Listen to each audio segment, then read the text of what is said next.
बचपन से जिन्हें मैंने देखा, जिनका आशीर्वाद मुझे मिला, मेरे पिताजी ने जिनके साथ राजनीति की, आदरणीय दादाजी कृपाल सरवैया जी, आदरणीय एनडी सरवैया जी, लखनऊ जनपद के अध्यक्ष आदरणीय सुबोध नेताम जी, दिनेश ठाकुर जी, राजा मुन्ना तिवारी जी, आदरणीय चाचा जी देवेंद्र सरवैया जी, जवाहरलाल कक्का जी, महेश सरवैया जी, जगमोहन श्रीवास्तव जी, रामदयाल पटेल जी, और नाम सबके लूंगा, बहुत समय लग जाएगा, इसलिए आप सभी को दोनों हाथ जोड़कर प्रणाम करता हूं।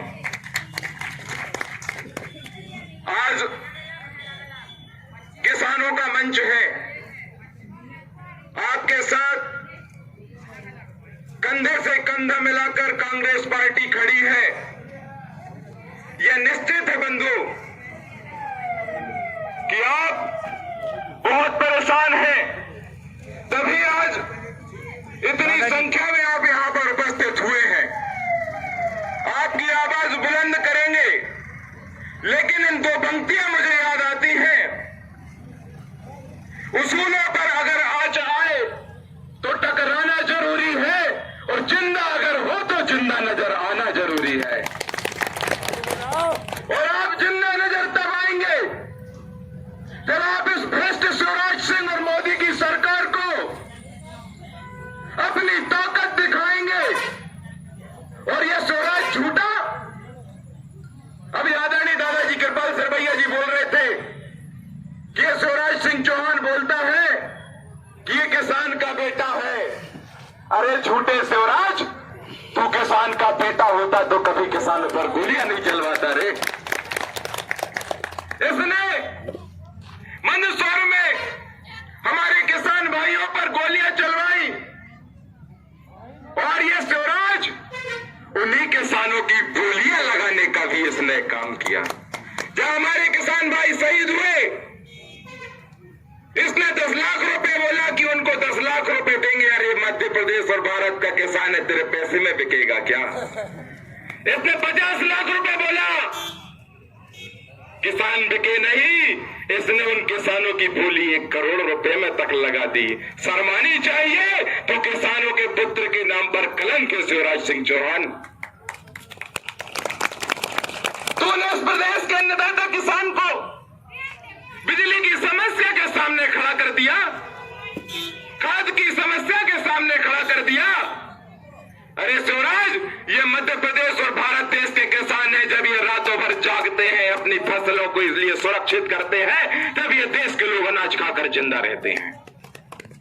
तो इनका सगा नहीं हुआ। मध्य प्रदेश में आदरणीय कमलनाथ जी की सरकार आई थी, मैं उस समय भाजपा में था। मैंने भी 20 अगस्त को कांग्रेस पार्टी ज्वाइन की है। मेरा मन तो तभी हुआ था जब कमलनाथ जी ने किसानों का 2 लाख रुपए तक का कर्जा माफ करने की बात कही थी। मेरी बहनों की शादी में 50,000 रुपए की राशि देने की बात कही थी। नौजवानों को रोजगार की बात कही थी। मन तो दादाजी तभी होगा तो हम आओ कि चलो वापस जहां हमारे पापा जी ने जो पार्टी में काम करो, हम भी वही में चले वापस। लेकिन मैंने सोचा कि अगर इस समय पार्टी बदलूंगा तो लोग बोलेंगे कि साहिल सिंह राजपूत लालची है, सत्ता के लिए पार्टी बदल ली। अरे मैं कोई गद्दार सिंधिया थोड़ी था जो पद और प्रतिष्ठा के लिए पार्टी बदल लेता।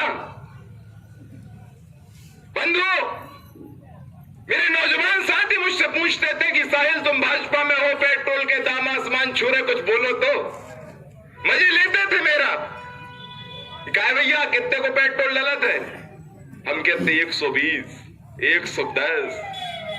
तकलीफ होती थी, लोग बोलते थे आवाज उठाओ। मैंने कहा भाजपा के लोग मेरी आवाज को नहीं उठने देते, मैं तुम्हारी आवाज कहां से उठा दूं? तकलीफ हुई।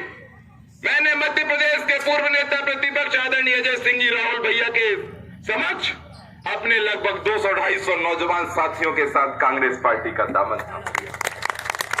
उस पार्टी में था, मुझे सुरक्षा दी थी, मेरे साथ पुलिस फॉलो भी चलती थी, एक अच्छे पद पर भी पहुंचा था मेरे नौजवान साथियों की मेहनत से।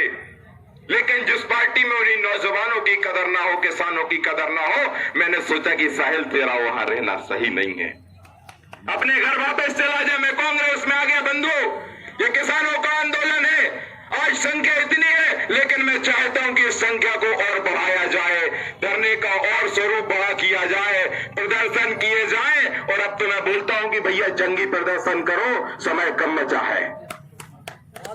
अच्छा, एक चीज और, आप सबके घर में कहूं स्टोव चलत तो मिट्टी तेल वारो, काई की मिट्टी तेल मिल जात तो आजकल तो नहीं मिले, काई की अब वो कमल फूल वारो सिस्टम में कछु न दे हैं। उस समय गैस की कीमत 400 रुपए थी जब कांग्रेस की सरकार थी। मोदी जी आ गए, अब तो 800 ले रहा है। आज गैस सिलेंडर 1100 रुपए में मिल रहा है। इनने आपको बेवकूफ बनाया क्या नहीं बनाया? अरे आप बताओ, इनने आपको बेवकूफ बनाया क्या नहीं बनाया? इन्होंने 400 रुपए की गैस आपको 1100 रुपए में बेचने का काम किया। 60 रुपए का पेट्रोल इन्होंने 110 रुपए में देने का काम किया। बंदूक काम ऐसे नहीं चलेगा। तैयार हो जाओ और अपने हाथों को मजबूत कर लो, और आने वाले समय में इनको उखाड़ के फेंकने का काम आपको करना पड़ेगा। ये ऐसे नहीं मानेंगे। और चिंता मत करना, ये आपके घर में, आपके खेतों में बड़े बड़े बिजली के बिल भेजने के बाद में लाइन काटने आ जाए तो चिंता मत करना, 2 रेफ्टा और लगाने जैसे हुई है तो देख लीजिए। इनसे डरने मत। किसानों के घर में थोड़ा सा बिजली का बिल चला जाए, खेतों में ज्यादा चला जाए, अरे किसान नहीं दे पाता, ये उनके लाइन काटने के लिए भेज देते हैं शिवराज सिंह चौहान। और इन्हीं की पार्टी के मंत्री गोविंद सिंह राजपूत के घर को बिजली को बिल के तो बकाया है, तो देखिए एक लाइन न काट पाए। किसानों से इतनी जलन शिवराज सिंह को। बंधु बेचारा कुछ नहीं बोलना चाहता।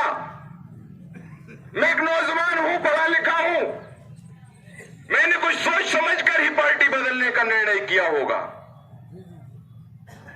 मैं आग्रह करता हूं आप सभी से, बहुत परेशान है, माताएं बहनें परेशान है, बुजुर्ग परेशान है, नौजवान परेशान है, व्यापारी परेशान है, किसान परेशान है, हर एक वर्ग परेशान है। बस अब आग्रह है आपसे कि इनको इनकी औकात याद दिला दो। मेरे दादा परदादा, मेरे पिताजी गलत नहीं थे, वो इसीलिए कांग्रेस को चुनते थे। हमारे जैसे कुछ नौजवान भटक गए जिन्होंने भाजपा को जिता दिया। अब ये गलती दोबारा मत करना। बस इतना ही बोलकर मैं अपनी वाणी को विराम देता हूं। बोलिए भारत माता की। हमारे बीच में